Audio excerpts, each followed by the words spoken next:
premise, as you can see, is you're asking the wrong question. And I'll say it like this in a coaching call. Hey, it sounds to me like you're asking the wrong question here. What do you mean? Da, da, da. And then I kind of break it out. So a great example is a lot of people have commented on, in the United States specifically, gas prices are going outrageous. And it's all a certain person's fault. I'm not going to get into the politics of it. It's a certain guy's fault or a certain political party's fault.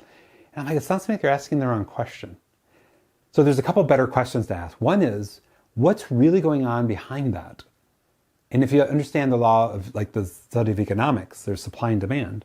And based on what's happening in the world, through what's going on in like Ukraine, for example, and then there's a gas source of Russia over there, and there's uncertainty, that helps prices raise.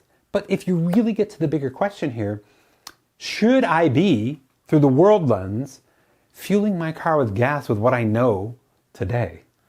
The better question is, how can I move my being and my family around without having to burn carbon fuel, fossil fuels that produce carbon? What does that look like? Is there any options for me? Can I make that shift? How would that affect life? Well, first and foremost, I would never have to stand at a gas pump again. Second, I'd be doing better for the world just through the lens of not pushing, especially when you're sitting in traffic, which happens a lot here in Florida, not pushing that. So that's just an example of asking a better question. Or, hey, it sounds to me like you're asking the wrong question. What's a better question for you to ask? Another great example, a lot of entrepreneurs I'm working with, they're like, what am I going to do to build this social media campaign so I can meet these metrics of putting 4 posts out a week? What's a better question there?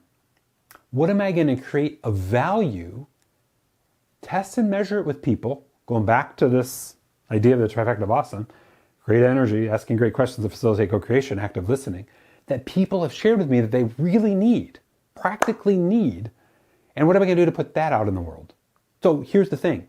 Many people I've coached through the lens of the entrepreneurialism work, they've spent 10 hours a week putting up awareness posts 4 times a day, like I'm told, doing all this.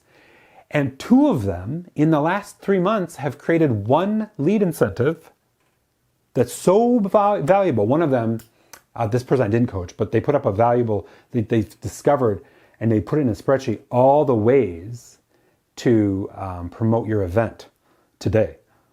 And they put it in a spreadsheet and they put it up, and people are given their email address to get that like crazy because they asked the right question. What would be invaluable for my audience to get that would help them skyrocket their results? At least the baby step of vision, strategy, and planning their results. Like, these are better questions. You spend 10 hours a week doing what everybody else does, essentially. Unless your information is very profound, it's getting lost in blindness today. That's just the sensation of what's going on. Or you create something of such value that you've really bounced around and tested and measured that people are like, oh my gosh, I can't live without that. They can't stop thinking about it because you've listened, asked the right questions, brought good energy, joyful curiosity. You feel the difference?